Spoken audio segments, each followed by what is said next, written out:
Hello Internet, Seth Skorokowski, and today we'll be taking a look at the classic traveler scenario, Murder on Arcturus Station. Written by J. Andrew Keith, the scenario was published by Game Designers Workshop in 1983. Coming in at 54 pages, even these little half-size pages here, the scenario first appears like it's going to be long and will take many sessions to complete, but it's not. Or at least it doesn't have to be. As the name suggests, this is a murder aboard a space station. The travelers are tasked with solving a crime that they themselves might be arrested for if they can't solve it in time. There's no need for the travelers to have their own starship to do this adventure. It is high roleplay with very little to no combat. Sweet! A mystery game! In space! We love mystery games. We've done how-tos on how to run them before. Though, I am curious as to what traveler could possibly offer us that we ain't seen done better somewhere else. That was my first thought too when I first heard about this adventure, but the answer to that question is a lot. This adventure blew my mind. It's brilliant. I've never encountered another scenario out there like this.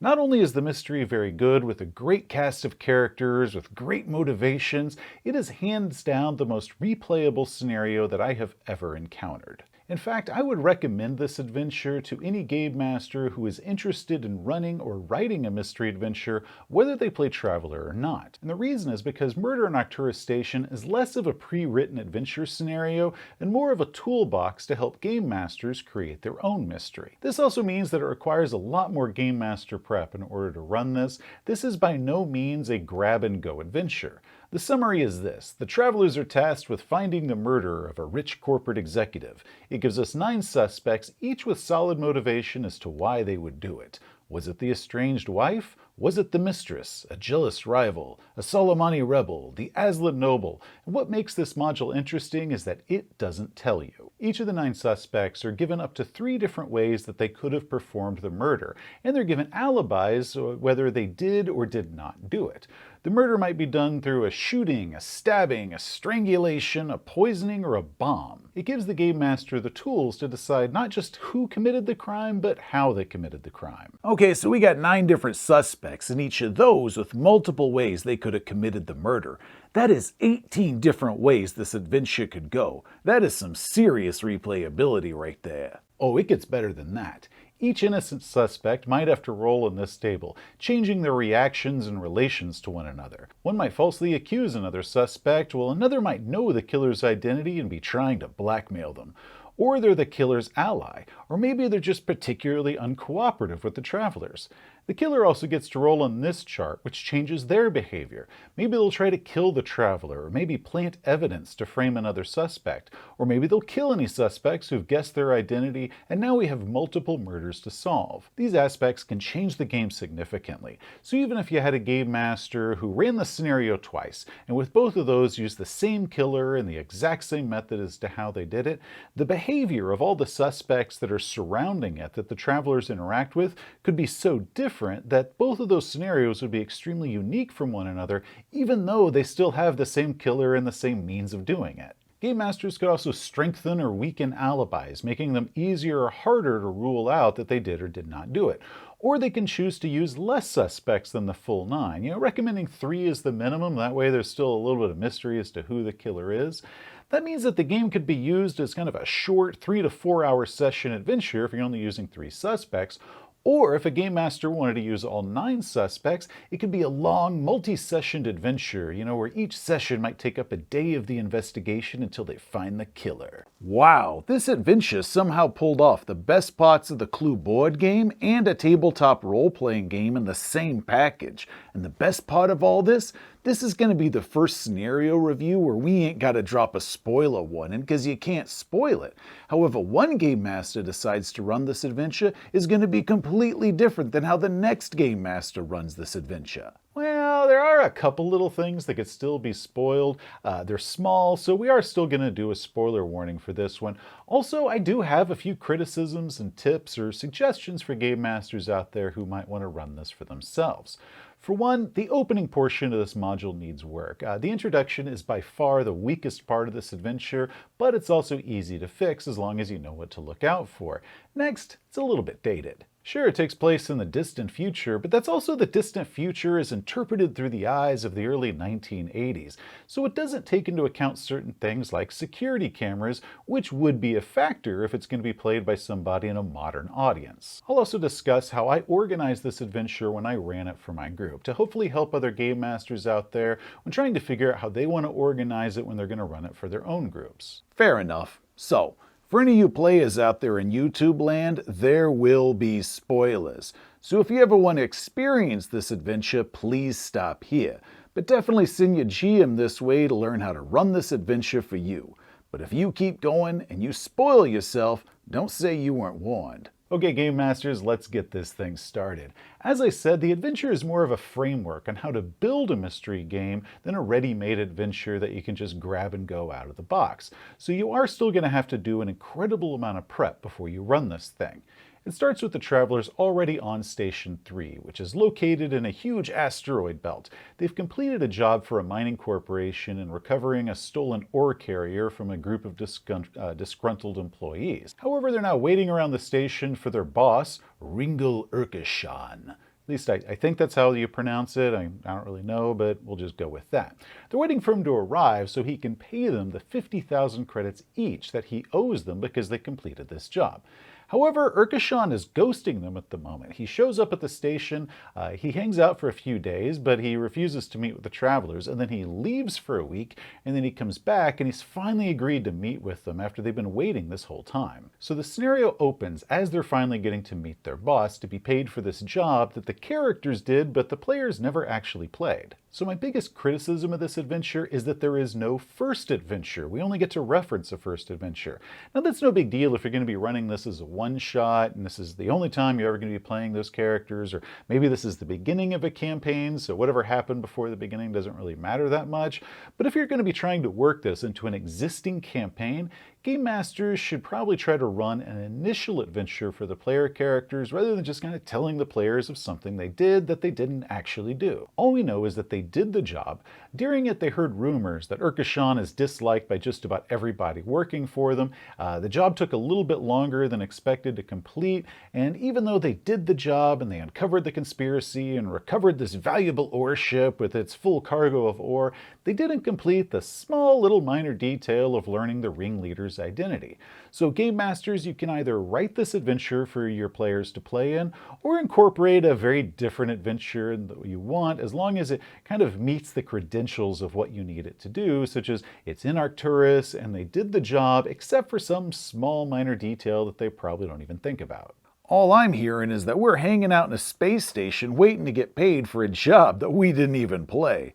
Sounds like a pretty sweet deal to me. Once they're brought to Urkashan's office, they're going to be waiting around. There they should hear an argument going on and someone, either storming or getting carried out of his office. Now, any of the 9 suspects could be who is arguing with Urkashan, and each of the suspects is provided with different statements that the traveler might have overheard during this argument, because this is the beginning of your foreshadowing. Next, they're going to finally meet with their boss, who's going to tell them that due to a technicality in their contract with them, he's not going to pay them the remaining amount of that 50,000 credits each because they didn't find out the ringleader's identity. So all the work they did was completely meaningless because of one little thing in the contract. Damn. Well, easy come, easy go. I mean, we didn't even do this adventure, so it's no big loss for us if we don't get paid for it. Unless, of course, we actually did play that adventure, and in that case, I am royally screwed off that you are trying to weasel out of it.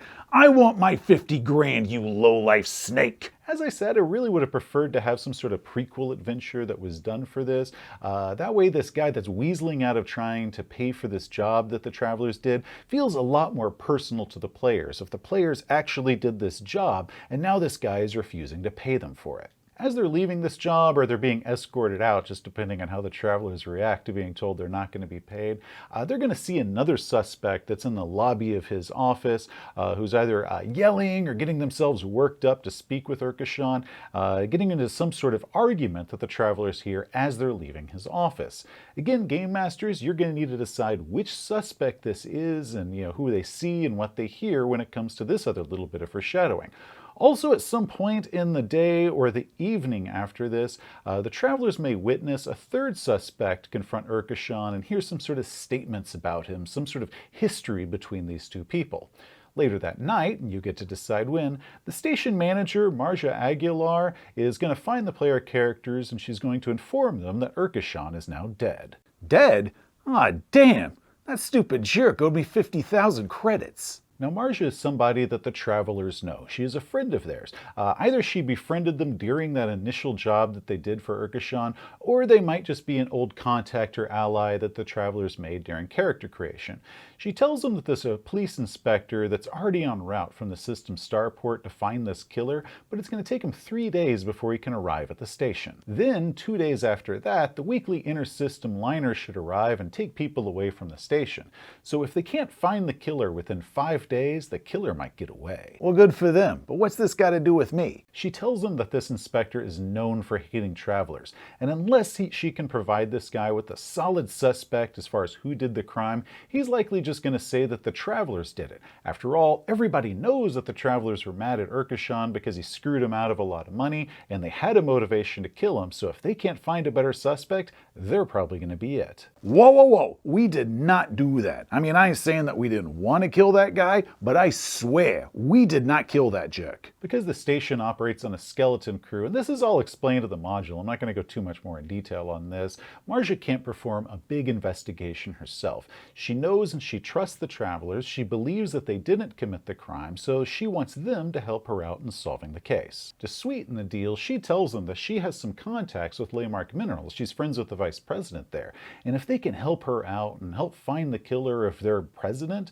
then she can kind of put in a few good words for them and guarantee that they'll get paid for that job that Urkashan refused to pay them for. Oh, in that case, sure, we would love to help you out with that. Yeah, going to prison for a crime that we didn't commit, that can be pretty scary. But nothing motivates a player character more than the promise of imaginary money. Now, where did I put my detective hat? Now, from this point forward, the game can really go any direction. The module gives us a map of the station, but only one level, and the rooms of all the suspects are already marked on it, which means I couldn't show it to my players because they didn't know who all the suspects were yet. So with a little Photoshop, I made them a blank map. Now, I'd have also loved a map for the lower deck where the dispensary and the offices are, so Game Masters, you might want to make one of those for yourselves. We also get a map of Urkashan's suite where the body is discovered. Again, the conditions of the suite and the details about the murder are all up to you to decide. Now, one clue that is consistent in all the versions of this adventure is that Urkashan has several hidden files on his computer that might be very valuable for the case, but no one knows the password in order to get them. Of course, with enough time and a few computer roll skills, they might be able to hack into the computer. Otherwise, they're just going to have to find his password. Now, one interesting thing here is that since the adventure was written in the early 1980s, before most people had ever used a computer themselves, it has to explain the concept of a computer password. They also don't call it a password, they use code word or keyword, which I find just delightfully quaint. A search of the suite discovers a notebook, and a search of the notebook finds a list that contains the password among several others, which they're then going to have to decipher which one is the correct one to use. Now, Game Masters, just go ahead and print this list out for your players as a handout, that way you can physically give them to that, but better yet, put it on some paper like a written note. That way it's more like an actual artifact from the game. Now, one thing that the module does not mention is cameras, and depending on how you design your specific murder, those are going to need to be addressed. For my game, since Landmark Mineral employees have been disgruntled, and they've been disgruntled for a long time, and that's caused a lot of issues with them, including that missing ore carrier from the adventure we never actually saw, there was a rumor several months before that Landmark Minerals was using the cameras around the station to spy on its employees during their time off, and they got angry and they were paranoid about that, so a group of disgruntled employees went around and they smashed all the cameras around the middle deck on purpose as kind of a way of defying the man. Now, this all happened weeks before the adventure began, but the cameras just haven't been replaced yet because they've ordered parts and they haven't arrived yet. You know how it goes. And now, the damage was only to the cameras that were on the middle deck where people actually sleep. All the other decks still have full camera coverage, or they have most of their cameras still intact. Or you could say that they smashed some of the cameras, but not all the cameras on the middle deck. You know, they still can't see Urkashan's door clearly. You know, that one was smashed, but there's still quite a bit that are still operational. And if the travelers, go through all the footage and they make a few good rolls, they might be able to get a glimpse of Urkashan's killer, kind of distant up a hallway as they go across an intersection. Not enough to maybe get a good look at their face, but enough to, kind of get an idea of how big they are, what colors they were wearing, if there was one or more of them, that sort of information like that, which could still be pretty useful for them. Or alternatively to that, you could just say that all the cameras work perfectly normal, and you could use them as a way of delivering clues to your players if they start kind of checking in the right things. Or you could have it where the murderer disables the camera before the actual crime is committed, which that's going to be a clue itself. It's going to tell the travelers that they were capable of hacking the camera, and it's going to be able to show that there was forethought put into the murder, that this wasn't just some sort of crime of passion in the moment. However you want to handle them is fine, but you don't want to forget that there's going to be cameras in the station, because you don't want to have a situation where the player characters can just solve the case in just a couple minutes because they're all like, well, we're going to check the security cameras and see who went to his place, and then you're kind of trying to backpedal to figure out why there wouldn't be anything on the camera. So definitely give it some thought beforehand and figure out how you're going to address them, because the players are definitely going to ask about them. Next, there are two options that the module gives you as far as alternate ways you could run this adventure. First, if you're going to be doing this as a one-shot, instead of having the players play their own characters or play the pre-generated characters that come with the module, instead of doing that, have the characters play among the 9 suspects for the murder. Of course, one of those characters is actually going to be the murderer, and the player would need to be in on it with you. But that way they have to figure out, who among them is really the killer. That gives the game sort of a murder mystery dinner feel, but in space. Next, and I really do love this one, the players play their normal characters just like normal, but one of them is also secretly the murderer, and they're working in collusion with the game master as they're all trying to solve the case. And they're trying to cover their tracks while the rest of the players are trying to figure out who the killer is. That way it's sort of like a solo adventure that's going on among like a regular group game. Of course, your players are going to have to know about all this in advance, you're going to have to work with them in advance, and you're going to have to figure out a way of communicating with each other in a way that doesn't tip off the rest of the players that there's something totally secret going on between you two. But if you can pull it off, I think that is a brilliant twist on it, because you've got all these suspects and all these motivations, but the whole time it's really one of their own. Now that's about it for the module itself, or at least what's between the pages of it. But for any game masters out there, let me show you how I organized it when I ran the scenario for my group as a way to help show you how I did it. Maybe that can give you some ideas of how you might want to organize it when you run it for your own group. Of course, this is all going to make a lot more sense if you actually have the module and you're kind of reading through it as I'm talking, but I'm going to try to do this in a way that if you don't have the module, you can kind of pretty much understand what's going on. I'll still try to make that clear. First, I took the list of 9 suspects and I dropped that down to 6. Next, I selected that the baronet was the killer. I think that should really be Baronet S, but that's a different point entirely, but I think it should be Baronet S. Anyway, the day before the murder, her servant Akbar broke into the station warehouse and stole a pair of jumpsuit uniforms from it. Then, on the night of the murder, Akbar hacked the door to Urkashan's suite and got inside. They forced Urkashan onto his knees and executed him in his bedroom. The deed done, they tossed their jumpsuits and their silenced pistol into the disposal chute as they made their escape. Next, I chose 3 incidents that the players saw prior to the murder. First was before the meeting with Urkashan, the travelers saw the baronet confront him in a passage. Next, the argument that they overheard before their meeting with Urkashan was with the Aslan noble Iakil. Once again, I hope I'm pronouncing that right. The travelers heard Urkashan's statement how he owns the Aslan and that his family is going to see to that. Finally, as they were leaving the meeting with Urkashan, they saw Moshi yelling for him because Moshi wanted to have words with him. Next, I listed a timeline of actions and locations for all the suspects. At 9:40 p.m., Martin, the assistant, let Urkashan's estranged wife Sherrick into the suite, and Urkashan sent him away. So Martin went down to the office on the lower deck, and it was there that he saw Urakil the Aslan working on a computer who was secretly trying to hack into Urkashan's files. But witnessing Iakil gave him an alibi since the Aslan refused to tell anybody where he was at the time of the murder. At 9:55, Sherrick left Urkashan's suite and went to her own. She stayed there all night and has no alibi.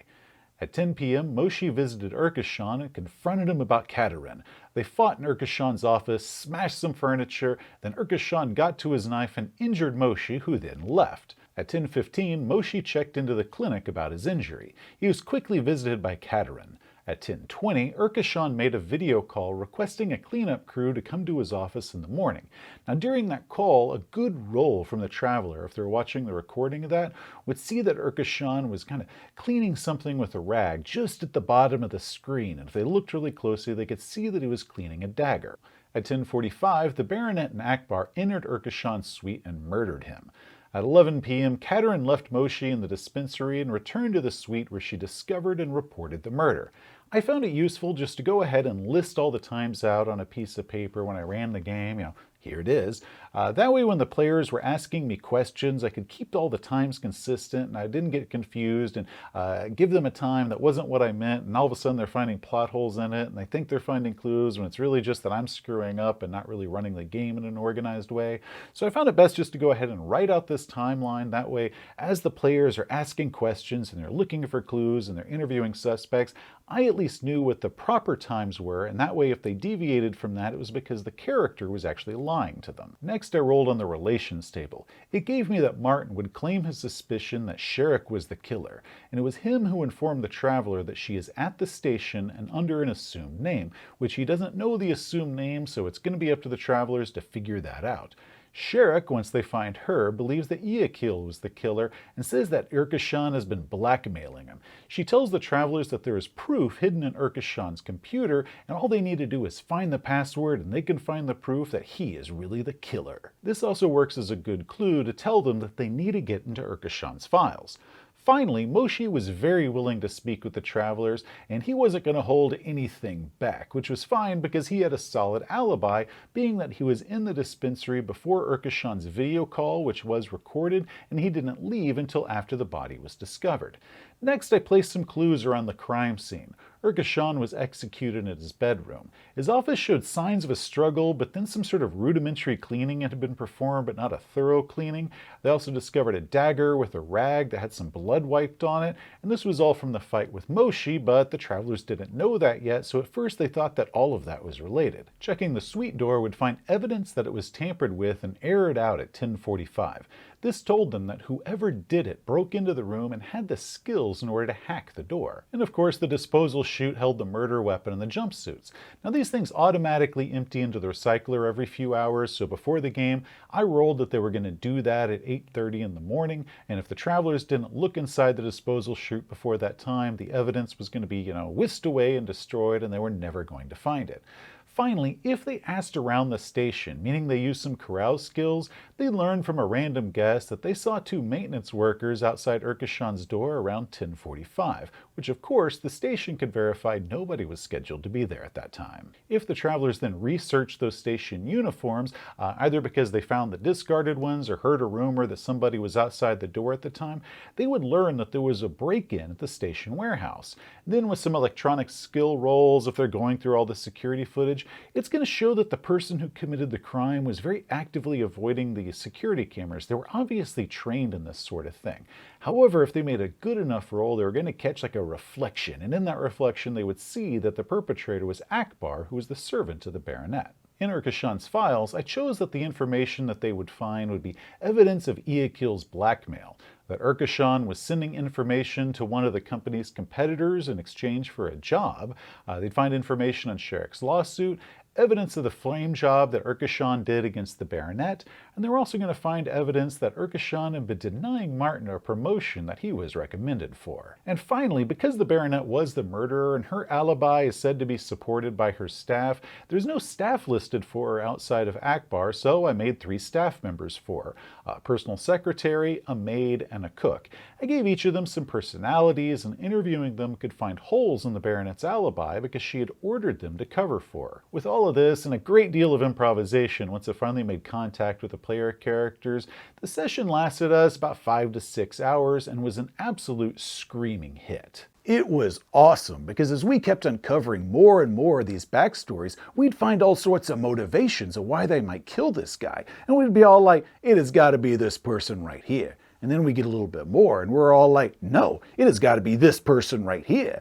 And then we get a little bit more and we're all like, hold off on both of those. What if it was this person right here? There were so many great backstories and motivations that it kept us guessing and having to figure out who the killer was, which is really what you want to have in a good mystery adventure or in a good Agatha Christie novel. The only issue that we had with this was the opening part. It was a little bit clunky, and that was totally my fault. I didn't really handle that well. So once the awkward opening was out of the way and the mystery actually started, everything after that just went spectacular. That was a great session.